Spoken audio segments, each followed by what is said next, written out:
Hello guys, kali ini saya akan mempresentasikan tugas video tentang pH tanah, kejenuhan basa dan unsur hara. Langsung saja tanpa basa-basi kita lanjut ke materinya.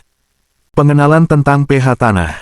Apa itu pH? pH adalah ukuran konsentrasi ion hidrogen H+ dalam suatu larutan yang menunjukkan tingkat keasaman atau kebasahan larutan tersebut. Skala pH berkisar dari 0 hingga 14, dengan pH 7 dianggap netral. pH di bawah 7 menunjukkan kondisi asam, sedangkan pH di atas 7 menunjukkan kondisi basa.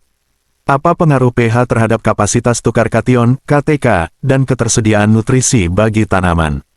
pH tanah sangat mempengaruhi KTK, yaitu kemampuan tanah untuk menahan dan menukar kation, ion bermuatan positif. pH yang terlalu rendah, asam, atau terlalu tinggi, basa, dapat mengurangi KTK, sehingga mengurangi kemampuan tanah untuk menyediakan nutrisi bagi tanaman. pH juga mempengaruhi kelarutan dan ketersediaan unsur hara. Misalnya, unsur hara seperti besi, mangan, dan fosfor lebih tersedia pada pH tertentu, dan bisa menjadi tidak tersedia pada pH yang terlalu tinggi atau terlalu rendah. Pentingnya pemahaman pH dalam pertanian. Hubungan antara pH tanah dengan jenis tanaman yang dapat tumbuh. Setiap tanaman memiliki rentang pH optimal untuk pertumbuhan yang sehat.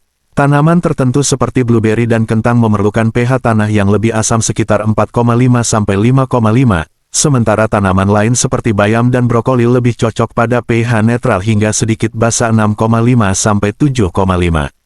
Memahami pH tanah membantu petani memilih jenis tanaman yang sesuai dengan kondisi tanah mereka. Dampak perubahan pH terhadap pertumbuhan dan hasil tanaman.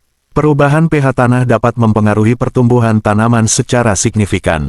pH yang tidak sesuai dapat menyebabkan defisiensi atau toksisitas unsur hara, yang pada akhirnya menghambat pertumbuhan dan mengurangi hasil panen. Misalnya, pH yang terlalu rendah dapat meningkatkan kelarutan aluminium dan mangan hingga tingkat yang toksik bagi tanaman. Hubungan antara pH dengan kapasitas tukar kation, KTK. pH yang optimal penting untuk menjaga KTK tanah yang baik, yang berarti tanah memiliki kemampuan yang baik untuk menyimpan dan melepaskan unsur hara yang dibutuhkan tanaman. Pada pH ekstrim, KTK dapat menurun, mengurangi efisiensi penggunaan pupuk dan meningkatkan risiko pencucian nutrisi. Unsur hara yang penting bagi tanaman. Macam-macam unsur hara esensial. Unsur hara esensial bagi tanaman dibagi menjadi dua kategori, makronutrien dan mikronutrien. Makronutrien, nitrogen, fosfor, kalium, kalsium, magnesium, dan sulfur. Mikronutrien, besi, mangan, tembaga, seng, boron, molibdenum, klor, dan nikel. Fungsi masing-masing unsur hara bagi pertumbuhan tanaman. Nitrogen, vital untuk pembentukan protein dan asam nukleat, serta mendukung pertumbuhan daun dan batang. Fosfor, penting untuk pembentukan DNA dan RNA, serta energi transfer ATP, berperan dalam pembungaan dan pembentukan biji. Kalium, mengatur proses osmosis dan keseimbangan air, serta penting untuk sintesis protein dan fotosintesis. Kalsium, membantu pembentukan dinding sel dan stabilitas membran sel, serta penting untuk pertumbuhan akar dan tunas.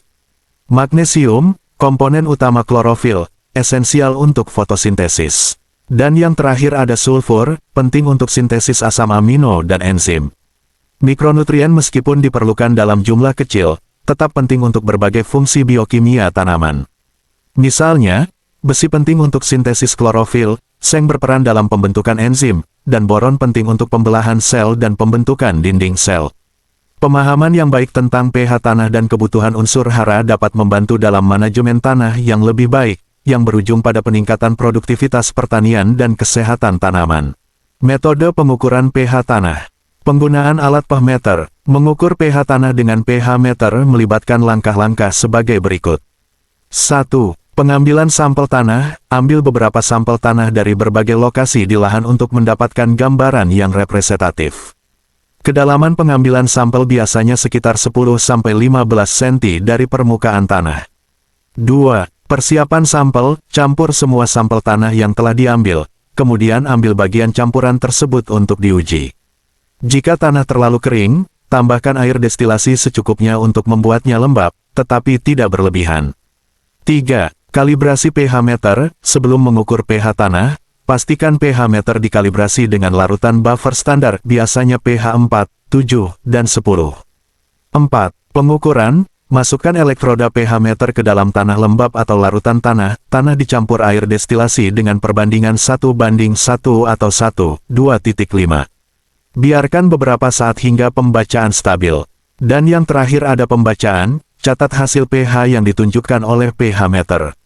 Dilanjutkan ke bagian cara pengambilan sampel tanah dan pengujian pH. Langkah-langkah pengambilan sampel tanah dan pengujian pH secara umum.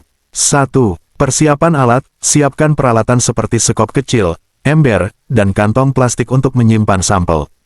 2. Pengambilan sampel, ambil sampel dari beberapa titik di lahan yang akan diuji.